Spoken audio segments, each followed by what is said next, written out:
It's the Confident Live Marketing Show with Ian Anderson Gray, and I've got my good friend May King Tsang here. I just about managed that in one breath. How are you doing, May King? The incidental music's beautiful. I love it.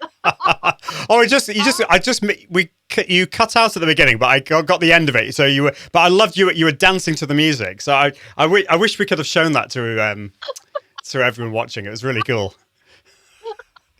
You're a fab dancer. So May King's been great. If you've been listening to my podcast, I've been doing all these silly songs. So if you watch the live show, you're missing out on all these silly songs that I've been producing. But May King's been actually dancing to a couple of these, haven't you? Absolutely incredible. Honestly, I love business owners who just do not take themselves seriously, and you don't, and you're just creating these amazing tunes, and and I just love being silly with you. It's amazing. So thank you so much for making me smile. It's amazing. Oh, well, thank you. Thank you for encouraging me to be silly, because I think this is something we could talk about on another show, actually. Today we're going to be talking about FOMO, which I'll talk about in a minute. But yeah, I think so often we feel this pressure to conform to this, I don't know what it is, this kind of normality or this very boring corporate thing. What do you say to that? Boo, heads down with the boring. Love it. Absolutely. So today we're going to be talking about how to use live video to create FOMO. What is FOMO? So for those of us who haven't swallowed an Urban Dictionary, FOMO means fear of missing out. And the whole idea is to really recreate the excitement at an event. If you're an attendee, if you are a speaker, if you're a sponsor, if you are the conference organizer, and recreating that excitement of the event and putting it out onto the socials, really, with the whole idea that for anybody who was sitting on the fence thinking, should I have gone, shouldn't I have gone, and they watch all the tweets or the Facebook posts, LinkedIn posts or Instagram posts and think, darn it, I really should have gone.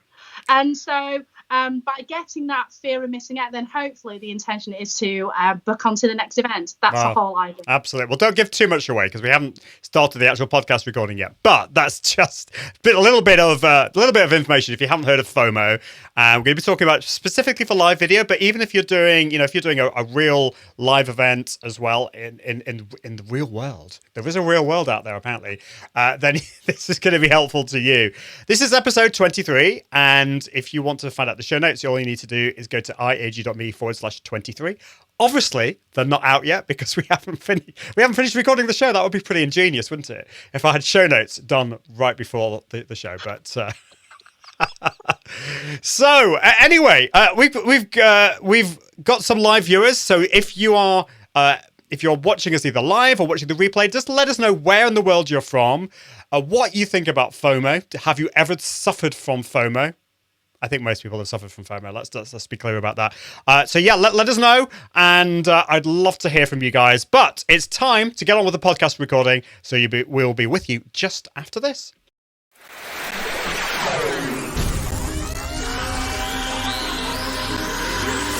This is the Confident Live Marketing Podcast. Confident Live Marketing Podcast with Ian Anderson Gray, helping entrepreneurs level up their impact, authority and profits through the power of live video.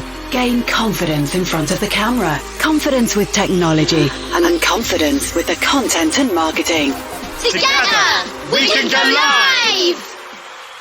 Hello, it's the Confident Live Marketing Podcast with me, Ian Anderson Gray. This is episode 23. So if you want to find out the show notes for this, all you need to do is go to iag.me/23. And in this show, I've got my good friend May King talking about how to use FOMO for your live events, for your live videos as well. So today's podcast, as always, is sponsored by my good friends at Content 10X. Content 10X are experts in content repurposing. They provide a full end-to-end repurposing service. So they will take that one piece of content that you got, whether that's live video or podcasting or blog, but particularly live video. We actually had Amy Woods, who is the founder of Content 10X on the show last week, and she was telling us all about this, which was exciting. So they'll take that live video and then they can repurpose that into a plethora that's a big word, of content across the interwebs, whether that's turning it into a podcast, into a blog post, into social media images, infographics, that kind of thing, saving you time and helping you build your business. Also, check out their awesome blog, and they've got a podcast. Just check out content10x.com, which will give you great advice, whatever your budget, on all things repurposing. So I'm really excited today because May King is on the show. May King has become a really good friend of mine. I'm going to ask her a little bit about how we first met, because I always like to ask that. But just a bit more about May King. May King Tsang is a professional live tweeter and has been helping conferences, festivals and workshops to trend with their respective hashtags for nearly 10 years. May King is a social media correspondent, interviewing attendees, sponsors and speakers live at an event on Twitter, Facebook and Instagram. Through her live tweeting and social media live reporting, along with her prolific posting of branded content for clients, May King is the original and UK's #1 FOMO creator and social media correspondent, recreating the excitement of a festival, conference or workshop onto Instagram, Twitter, Facebook and LinkedIn. May King, welcome to the show. Hello! This is so excited to have you on the show. And I just have to say, we've got Jeff C is watching us live, and he says, "Yay, it's May King." So Jeff, you and I were at a conference a couple of months ago, weren't we? I think it was Janet Murray's conference in London, Build Your Audience Live. Yes. So that was exciting. So how are you doing? I am amazing. It's a Monday and I am loving the glorious weather outside. It's a little bit rainy, but it hasn't dampened our spirits. I am absolutely amazing. Well, there we go. It's you know, what is it about the British? They're always talking about the weather. I don't know. It's a mad thing, isn't it? So I mentioned a little bit, you know, how did we first met? I always like to ask people, obviously people that I know, where we first met. And you reminded me, but it doesn't seem that long ago. No, I know. So I've been back in the UK since September 2016. And a good friend of ours, Tim from Stone and Press, he recommended a few conferences for me to go to. And I've always wanted to go to social media marketing world. And that's where we first met in 2007.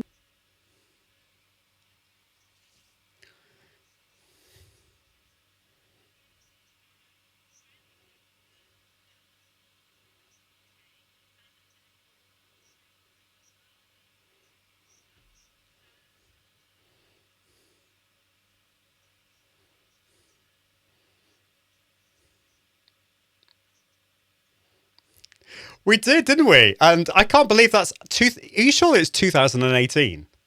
2017. Oh, 2017. Okay. No, hang on. No, it was 2018. Sorry. Yes, 2018. 2018. Yeah, it doesn't seem that long ago. So yeah, it feels like we've known each other a lot longer than that. But that's really cool. So yeah, it just shows you the power of conferences, and sometimes investing in big scary conferences like Social Media Marketing World, which actually isn't scary at all. But you know, particularly if you live in the UK and you're having to go all the way to San Diego, it can seem like a big thing. So you've moved around a lot, haven't you? You've said you've been in Australia. You've been in the UK since, I can't remember what you said, but where have you been in the world? So when I first started my business, I actually lived in London, and then 6 months after that, I moved to Australia, Brisbane, Australia, was there for 6 years. And then I came back to the UK in 2016 and restarted my business again. So, but yeah, I was originally born and bred in the UK. My parents are Chinese, but I was born here. So I had the opportunity to start my business, start it again, and start it again. So third time lucky, and I've had the most fun in the last 3 years than the previous 9 years of being in business. It's been amazing. Well, that's been fact. You've been doing a lot of things, and I know one of the things that you've been doing in the past and you're passionate about is tea. Tell us about that. Yeah, so it was actually a friend of mine who asked me to go into business with him, and we were going to open a coffee shop of all places. But when we did the research, I realised I knew nothing about coffee, went into tea instead. It's really funny when you go to networking events. I had a name for my business, and people, it didn't really resonate with people. So I decided to but I always introduce myself as May King, and people say May King, and well, yeah, as in making tea, making chocolates, making babies if I'm a little bit cheeky. And one day, one of my friends said, that is a much better name for your business. It's more you, and it was kind of like the stars had aligned, and so that's where Making Tea was born. And so I always make tea puns, which is part of how I speak, serendipity, curiosity, but I always make a play on my name as well, so not making it happen but making it happen, Mayking, etc. So Yeah, as you may have gathered, Making loves puns, and that's great because I love puns too. It's a great sense of humor. I think it's a great humorous device, and long may that continue. So yeah, that's great. And by the way, it is May King. It's not May. So it is. That's right. If you get that wrong, Making it will not be happy. So. Well, it's kind of like my name because I use my middle name. I'm slightly different because some people will call me Ian Anderson, or some people even call me Anderson, and actually Anderson's my middle name. So I don't know. It's confusing. It's the confusing world. So I want to ask you about specifically live video. It seems a silly question, but I like to ask this because occasionally the answer is no. But in your case, when you do live video, do you get nervous? Of course I do. The best of us gets nervous. Beyonce gets nervous at the start of each concert. I from what I hear. So of course I do. And I think that being nervous just shows that you care.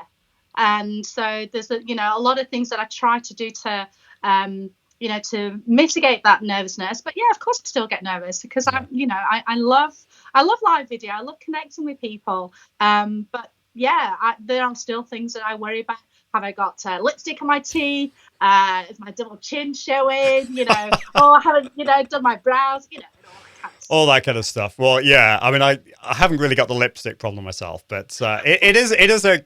Well, you never know. It's a constant problem. All these things that are popping through our minds, and I think would you say it gets easier? I mean, it's certainly been my experience. I still get nervous. I still have these butterflies in my tummy. I think I agree with you. It's a good thing. But have you found the more you do, the easier it gets?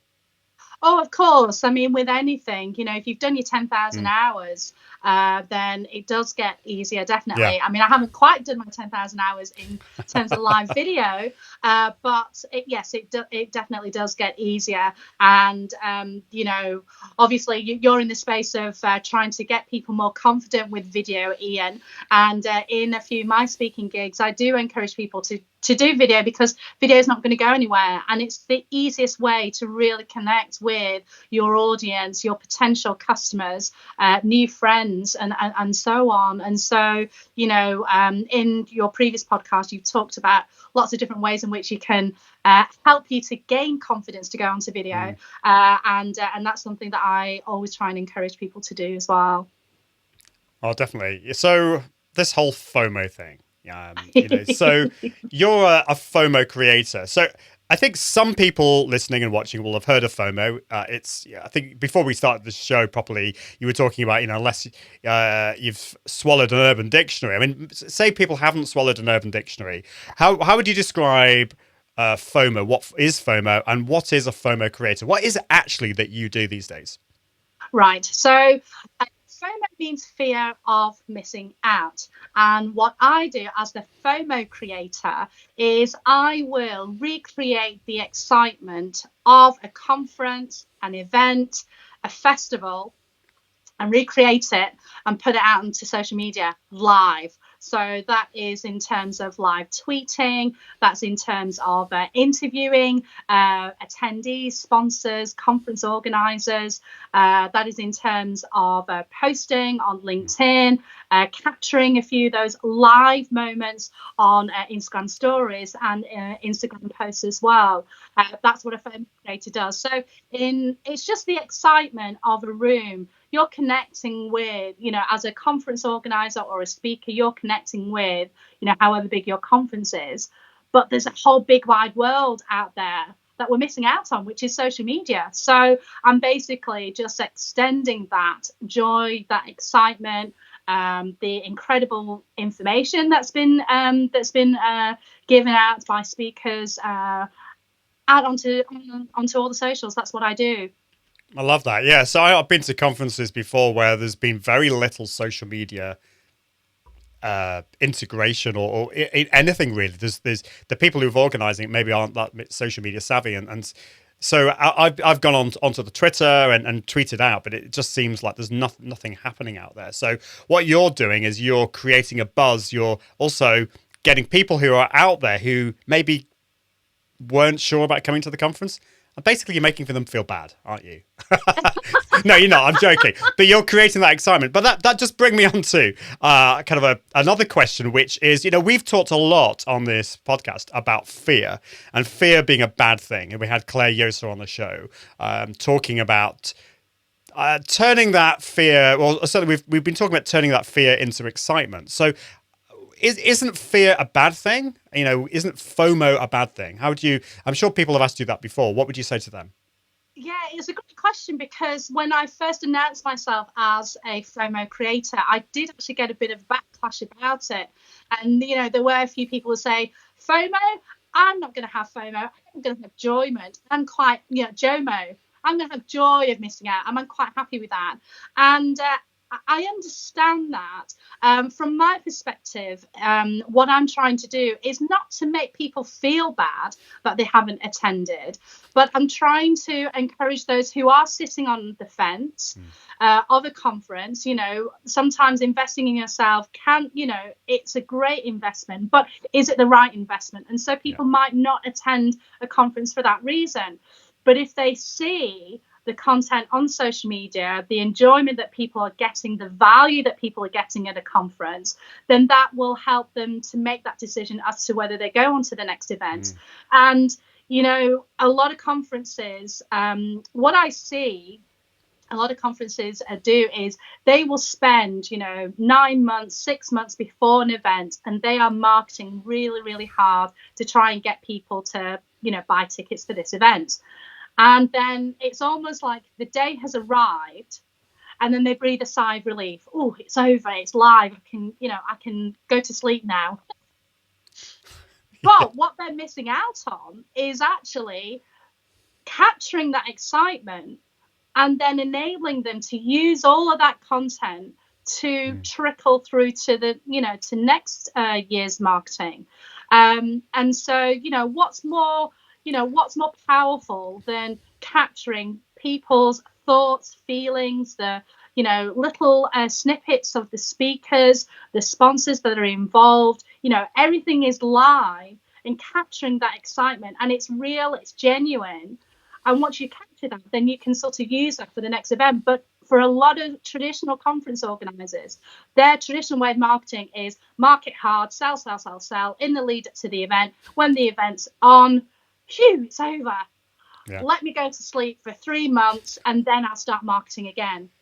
Yeah. So that's why they're missing a trick. So, with me live tweeting, I can tweet 1,200 times a day. I can do, 200, 150 Instagram posts for clients. I can do, 7 or 8, 10, 7 to 10 LinkedIn posts throughout the day.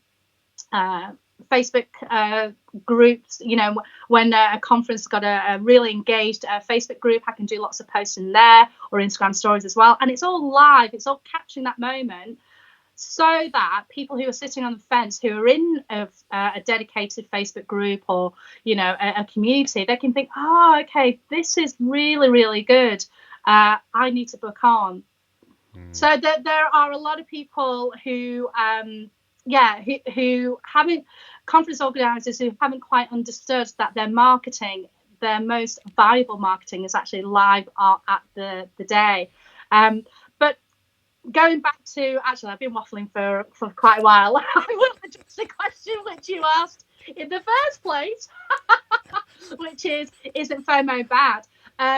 So what I'm trying to do is not to say, hey, you're missing out, you should be here, in a really, salesy, icky way. What I'm saying is that if you're wanting to potentially invest in yourself, have a look at the content that I've put out, and you can make the informed decision yourself. So it's not designed to make people jealous. No. You know, and that kind of stuff. So hopefully that makes sense to your listeners. Well, totally. We've moved on from the bad into the good of FOMO, and it's really interesting to see what you do at events. And there have been a few times, I'm sorry, when I've questioned your humanity, because you're just like I don't know how you do it. 1,000. That sounds horrible, but like you must be a robot, because you're like doing 1,000 tweets on the day. I just don't know how you do it. But seriously, you know, May King's got an amazing ability here. For us mere mortals out there, you know, is there anything that we can do? So, are there any tips? I mean, certainly, I think I've seen this happen a lot with events, that there is the market, and then the event comes, and then people fall asleep. You know, the event organizers fall asleep. I think also with live video, we can have the same thing, can't we? That we're promoting it, we put all into the live video, and then we stop and we forget about the whole idea of repurposing. But yeah, would you say anything? What would you say to that? Yeah, I mean, it doesn't matter whether you are an attendee, whether you are a speaker, whether you are events organizer, whether you are a sponsor. You can actually create FOMO for yourself. You can actually create free publicity for yourself by taking part in the conversations that are happening at the conference.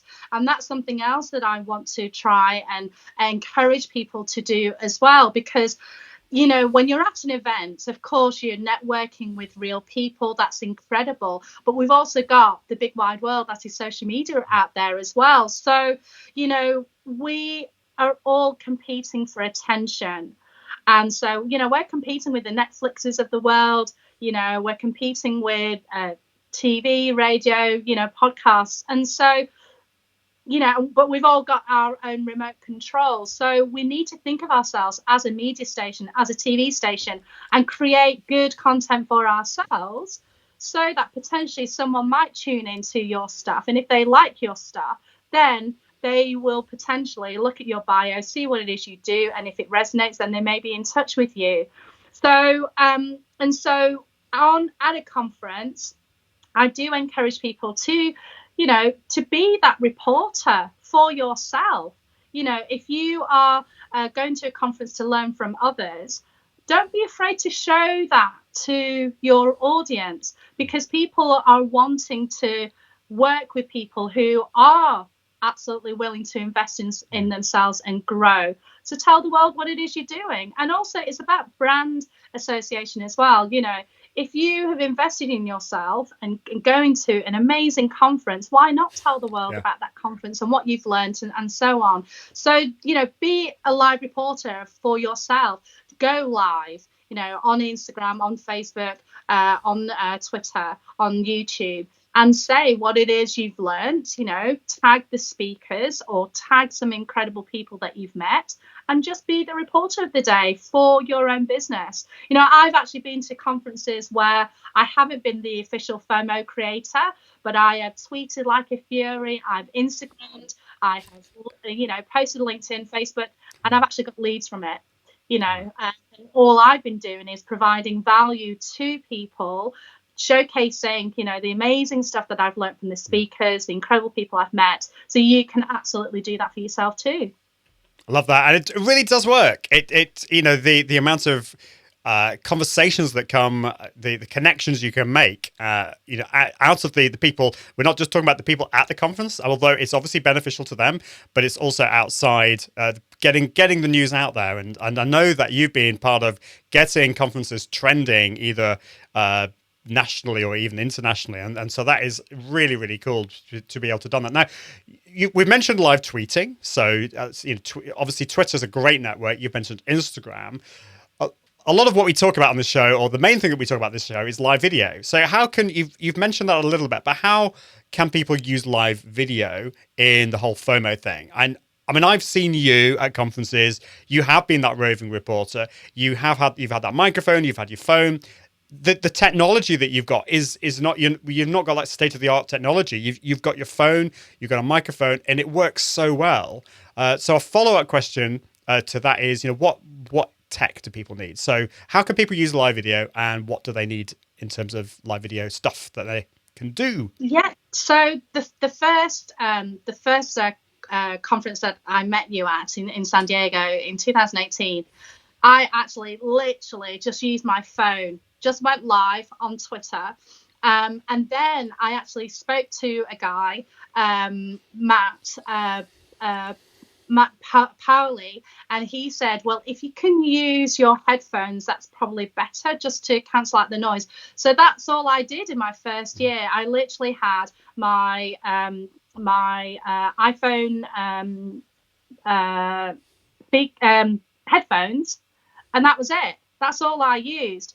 And then someone recommended, well, maybe you should use a mic. So then I bought a lapel mic. So it was £15 from Amazon, something like that. So I used that for a little while. And then this year, when I got my first FOMO gig, which was Andrew and Pete's Atomicon, I just had this idea that I really wanted to capture that excitement. So what do I do?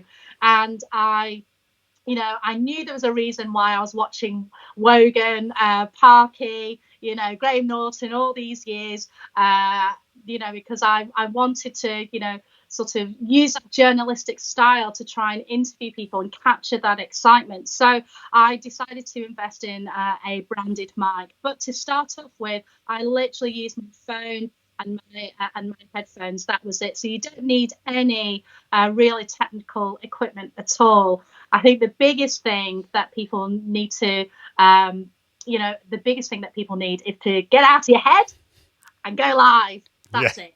Yes, you just need to press that go live button. Press that go live button. Don't worry about what people think. Don't worry about your double chin, your lipstick on your teeth, anything like that. Don't worry, because if you think about your why, think about why you're going live, think about who you're servicing, and don't make it about you. It will hopefully that will make it easier for you to go live, because if you just suspend all the worries about what people think, your peers will think, but think about who you are servicing, hopefully that will make it easier for you to go live. And the other thing is as well, for any of you who have got competition, if you go live, you're going to be way ahead of the curve of your competitors, because I'm pretty darn sure that your competitors will be worried about what they look like, what they think, worried about falling over their words. But if you just press that go live button, you'll be way ahead of your competition. So true. Absolutely. So you'd say go live on your mobile, because obviously you want to be able to give people a tour of where you are. You want to be going up to different speakers. The other kind of question is, so when it comes to these events, where would you go live to? Would it be Facebook? Would it be Periscope or Twitter Live, Instagram Live? Any thoughts on that? I mean, is it down to the audience, basically? I mean, what would you say? It's definitely down to your audience. So, I mean, I love Twitter. That's my favorite platform, but it's nothing to do with me. It's all about my clients. So, last week, the main platform for the finance industry, who I was working with, their main platform is Facebook. They've got a Facebook group, but they said, do a little bit on LinkedIn, do a little bit on Instagram stories, and repurpose it onto Twitter. So that's exactly the way I did it. For a workshop that I did in Amsterdam, Miriam, her audience is mainly on Instagram. So she just wanted me to create content for purely Instagram. And then for Andrew and Pete, actually, they said Twitter, Instagram, and Facebook as well. So it really depends on where your audience is. So if your audience is on Facebook, go live on Facebook. If it's primarily on Twitter, go on Twitter. We haven't talked about YouTube yet. Maybe go live on YouTube. So it, again, going back to getting rid of your fear, think about where your customers are. Are they on Facebook? Are they on Instagram? Are they on LinkedIn? Or are they on Twitter or YouTube? And go there.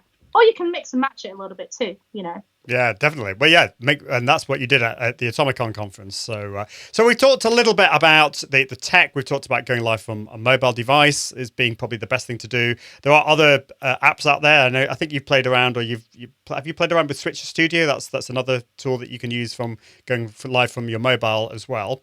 But there are desktop apps, and that brings me on quite nicely to our second sponsor, which is Ecamm Live. So Ecamm Live is what I use every week to broadcast the Confident Live Marketing Show. And one of the reasons why I love Ecamm Live is because it is just so powerful yet easy to use. Once I've set it up, I don't need to be spending hours and hours trying to get everything working out. Just before the show, we had May King just popped in on Skype and brought her in, and everything was really, really good. So yeah, it's my top live streaming tool recommendation for Mac users. And that's because it's a standalone tool, and it just really makes the full power of your Mac. And it helps you level up your impact and authority using live video. And it gives you so many cool features, like being able to bring guests in on the show. You can bring multiple guests, highlighting comments on the screen, which we've been doing, the ability to save the video later in a high quality format. That is a really big deal for repurposing, as we mentioned last week when we had Amy Woods on the show. Integrates with all the major networks, so Facebook, YouTube, Periscope, Twitch, Restream.io, all of them.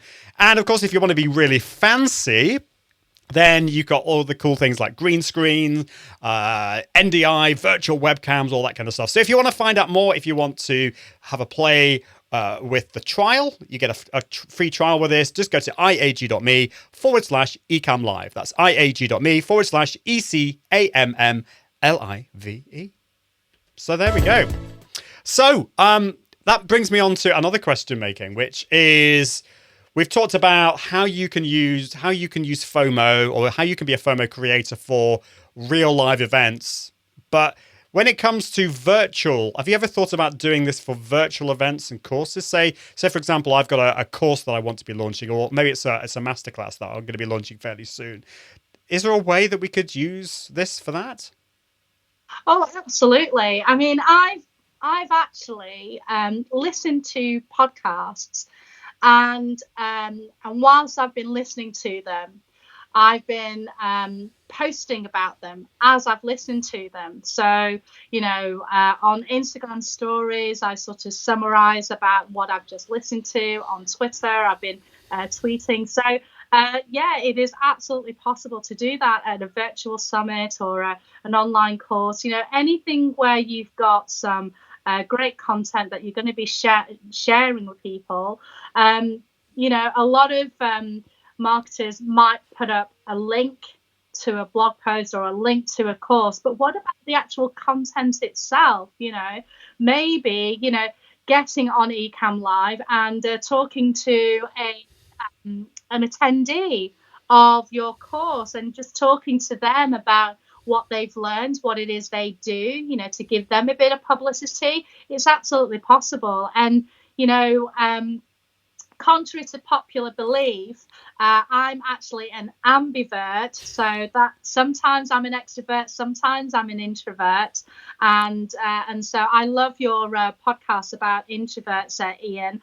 And so the best way that introverts or ambiverts like myself can get themselves out onto social media and push that live button is to do interviews with other people, because then you're kind of taking the attention away from yourself and you ask questions of the attendee, what it is and they've been listening to, that kind of thing. So it is absolutely possible. So any content that you've created, I mean, even a blog post, one of the tools that I absolutely love is lately, where using artificial intelligence, it can actually create content, several pieces of content from that one blog post. So, I wrote a LinkedIn article about the power of Twitter 2 years ago, did really well. I want new people to see it. So I, push it through lately. It generated 40 odd tweets for me, which I can then schedule to post. It can also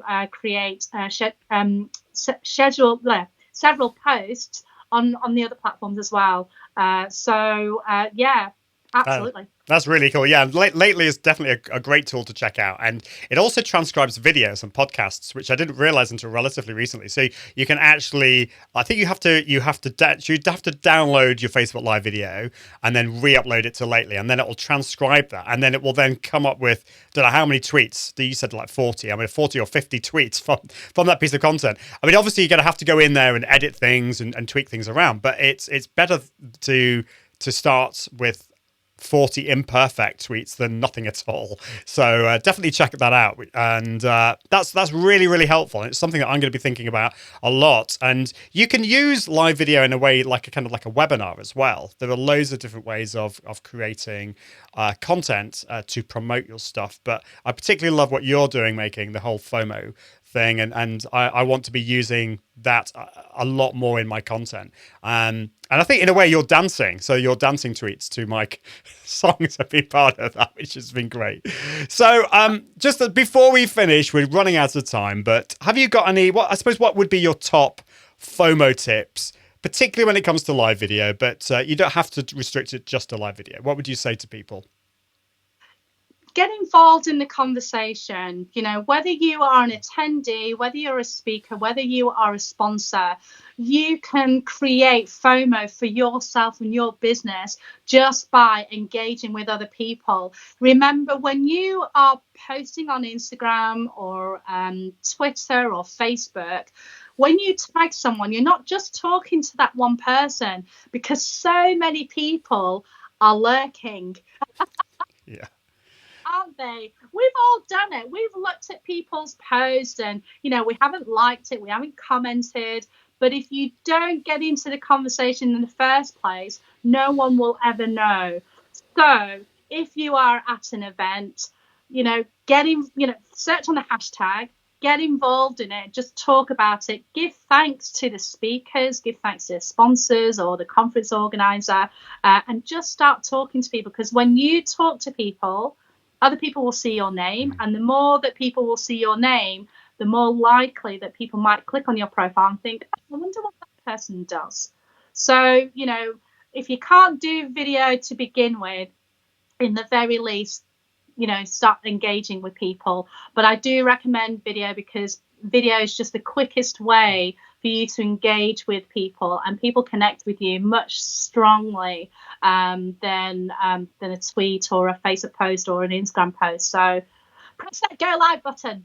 Yeah, definitely. And if you want help with going live, then this is what this podcast is all about. If you feel scared, don't worry, you're not alone. I mean, May King has said that, she still gets a little bit scared with live video. I still do, to a point. It just takes time. In fact, what am I saying, to a point? I still get scared. I'm going to admit it. So it's true. It's true. So thank you so much, May King. It's been brilliant to have you on. And thank you so much for sharing all your advice on the whole area of FOMO creation. So how can people find out a little bit more about you and what it is that you do? How, if they want to hire you for their next event, or if they want to find out a little bit more about you, and where would you send them? Well, I'm on all the socials as Making Tea, so MAYKINGTEA. We did talk a little bit about this offline, Ian. I am a little bit embarrassed to say I don't have a website yet. It just goes to show the power of social media marketing, that even without a website, I've been able to, capture the biggest conferences in the UK and be FOMO creator for Chris Ducker at Upreneur later this year, Cambridge Social Day, Janet Murray's Build Your Audience Live, and Atomicon at Andrew and Pete. But yes, you can capture me on all the socials at Making Tea. So yeah, not on her website, but all on all the socials. I mean, Twitter is great, Instagram's great. I mean, basically everywhere, and definitely do that, which is great. So thank you so much for being on the show. Next week, I'm really excited. So we talked about Ecamm Live, they're a sponsor of the show, but they are only for Mac, and so I've been feeling really sorry for PC users. I'm a PC user myself, as well as a Mac user. So tomorrow on the live show, so this will be episode, what are we on now? I should know this. So on episode 24, I forget my numbers. On episode 24, we're going to have one of the co-founders from StreamYard, which is a live streaming tool for Mac and PC who works through the browser. So I'm really excited about that because StreamYard is one of my favorite tools out there. So we're going to be talking about that. It's another one in the live video tools guides or live video, what do we call it? I've forgotten the name of it, but my brain's gone to mush at the end of the show. What do you expect? But anyway, I will see you next time, and I encourage you to level up your impact, authority, and profits using Confident Live Video. Thank you, everyone. Bye. Thanks for listening to the Confident Live Marketing Podcast with Ian Anderson Gray. Be sure to join the community at iag.me, where you can continue to level up your impact, authority, and profits through the power of live video. And until next time, toodaloo.